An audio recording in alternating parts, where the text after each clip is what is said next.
Okay, student orientation. This is where we are. How awesome is that? We already did some introductions, so let's do a poll. How are we feeling about this year? My head's in the sand and I'm waiting for 2021. I'm lost and I may not make it. TBD. Feeling pretty good, and then this is going to be the best year ever.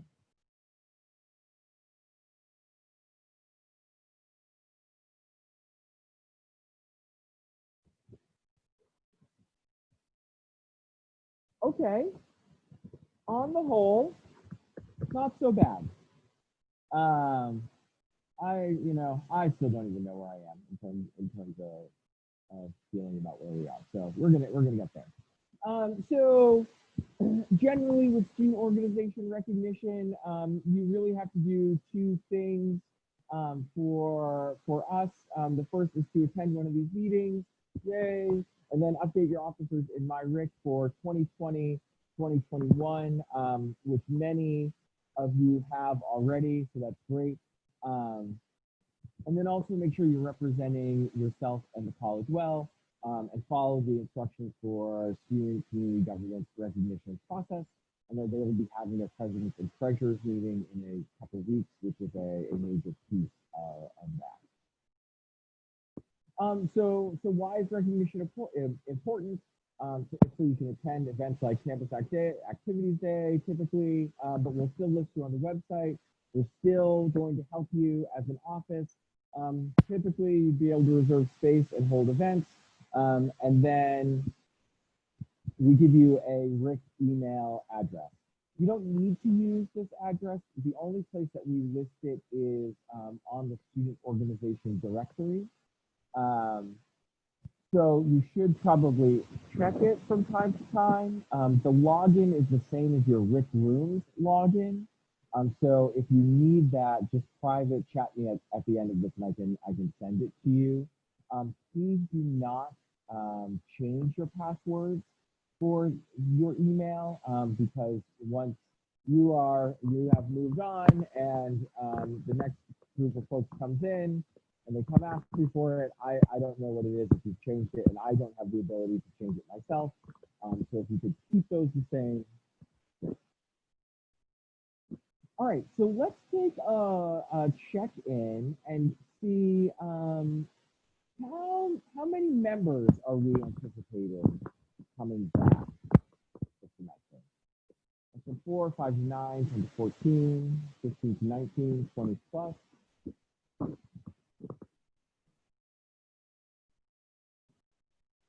Less than 4 is a completely acceptable option. Okay, this is, I think that if we can have at least 4, great. Um, awesome.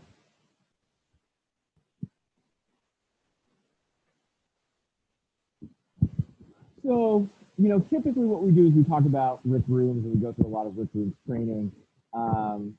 But with COVID, you will not be allowed to host meetings or events on campus, so we're not going to spend the time to do that. If something changes, say for the spring semester, we'll do another training for those of you who feel like you need help with that. But but ultimately, safety is our number one priority. I know that gets thrown around a lot, but I think with the decision to be primarily virtual, I think that the college really is putting the safety of you all and the safety of their employees. So I think that's great.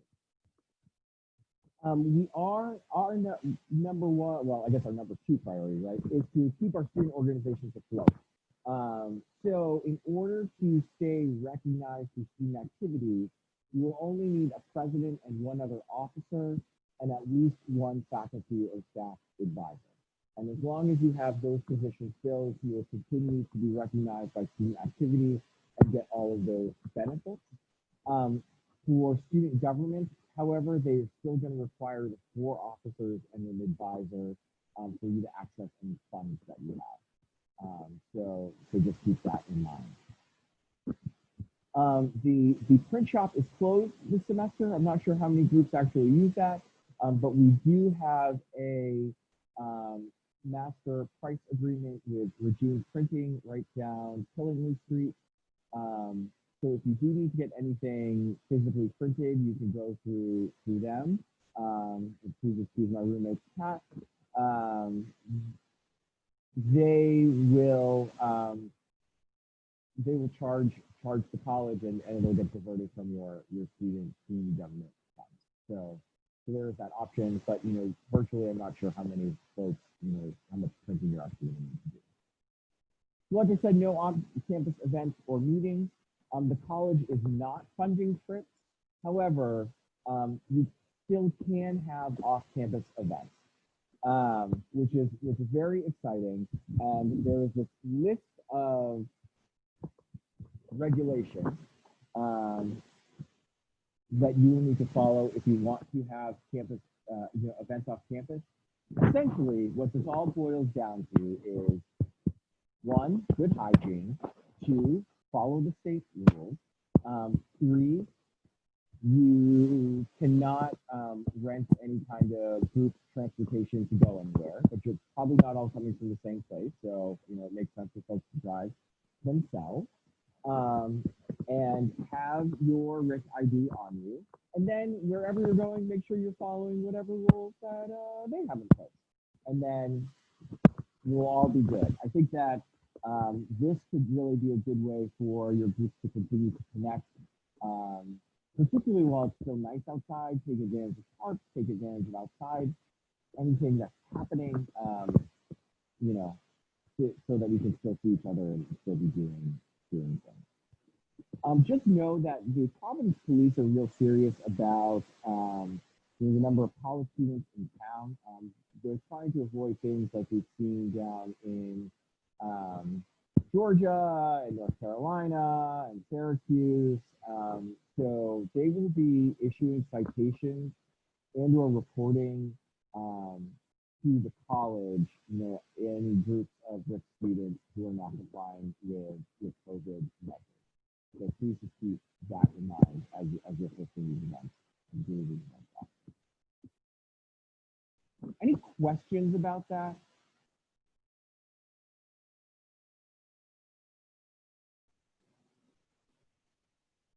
Okay, cool. If you think of something, we can talk about it at the end.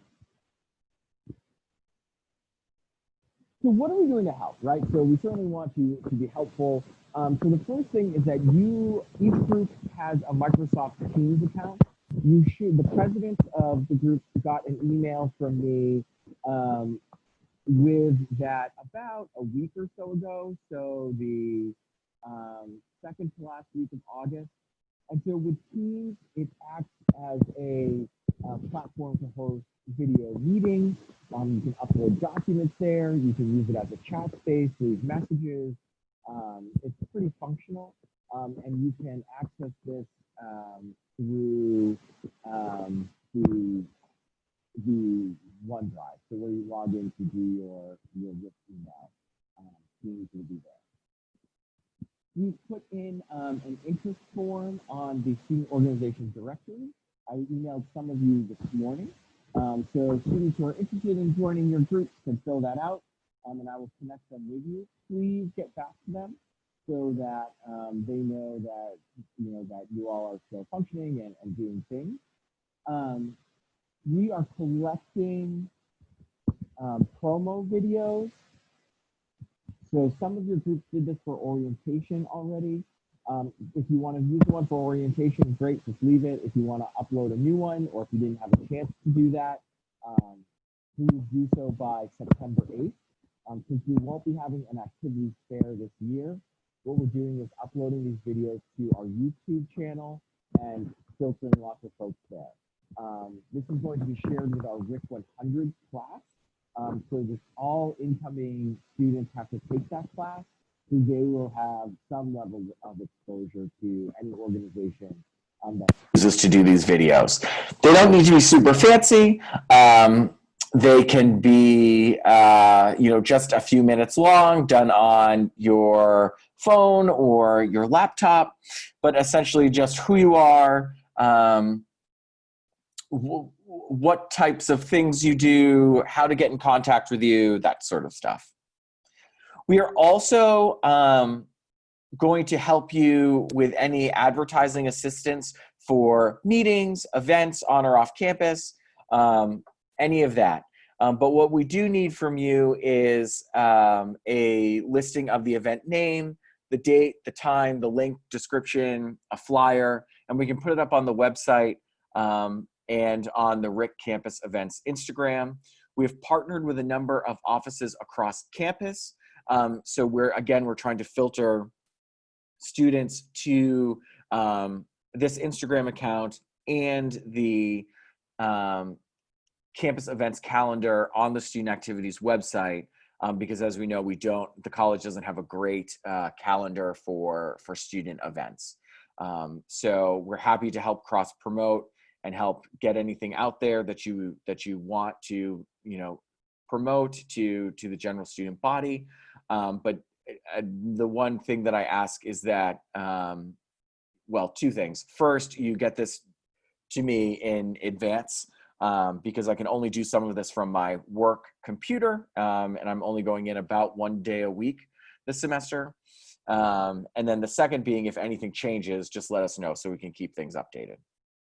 And then lastly, all policies and forms have been moved to a shared file in the OneDrive.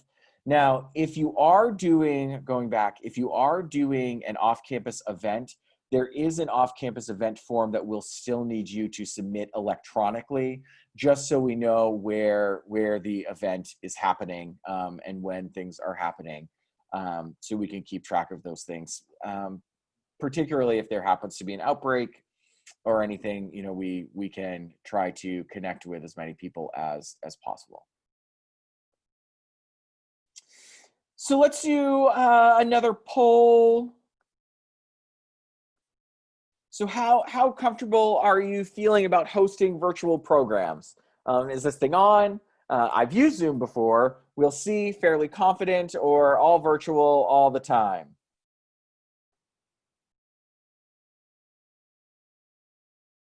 Great.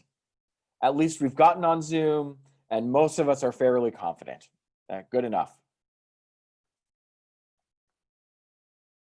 All right, so thinking about some programming options, right? So there's a few things that you can do. There's some homegrown programs that you can do using Zoom or Microsoft Teams. So trivia, a TED Talk style event, various classes, whether it's painting, cooking, underwater basket weaving, etc.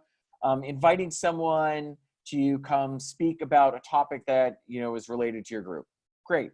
You can also do Netflix watch parties, TikTok challenges, Instagram scavenger hunts. But you can also hire a vendor for a program. So, most of your groups have some really good funding through student community government. Like, use that money to hire, a program from either Fun Enterprises or Neon Entertainment or Party Vision. These are companies that we use all the time. And they have transitioned a lot of their programming to virtual programming. So take advantage of that. And then if you have any other ideas, feel free to leave them in the chat box, and we can share some of those together. So just some tips for running virtual meetings, right? So do the things that we're doing, right? You have the chat box going. You can use breakout rooms. You can use poll functions. Be thoughtful during your meetings about what actually needs to be discussed, right? So like if it can be an email or a message, like leave that to an email or a message, and then use your meeting time for time to see one another and do activities or other organization related things. And you'll also want to develop group norms and expectations for your meetings, right? So do you want everyone's cameras on? Are you fine with people driving with their phones in their laps while the meeting's happening? Whatever it is that you choose, just set those expectations for and with your group members, so that you can continue to be as engaging as possible.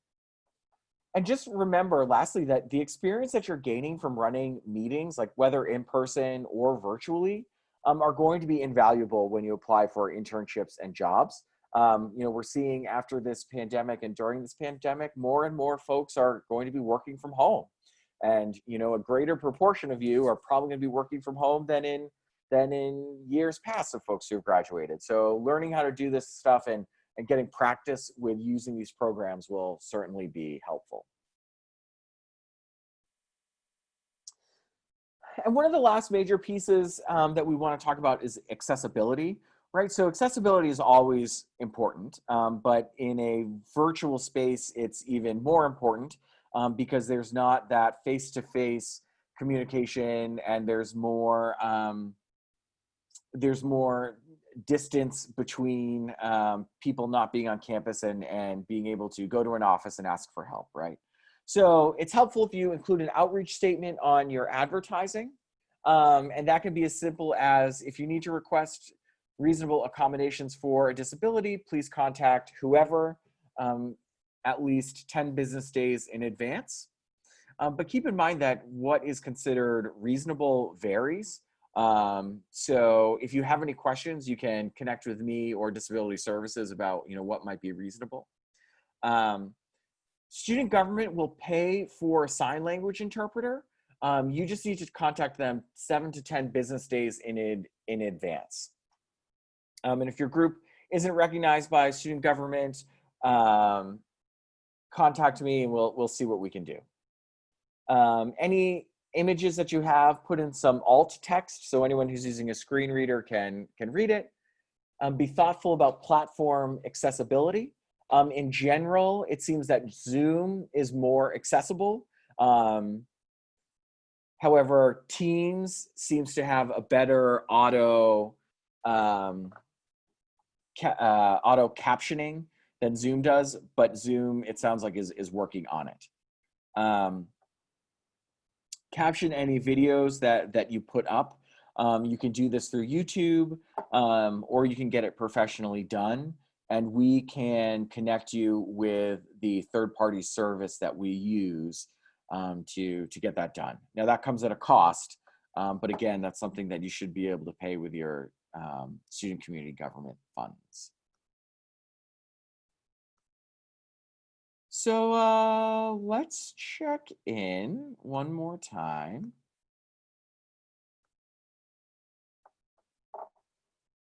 How are we doing? Started not great, still not great but better, meh, feeling much better now, we're totally groovy. Okay. Again, this is looking good enough.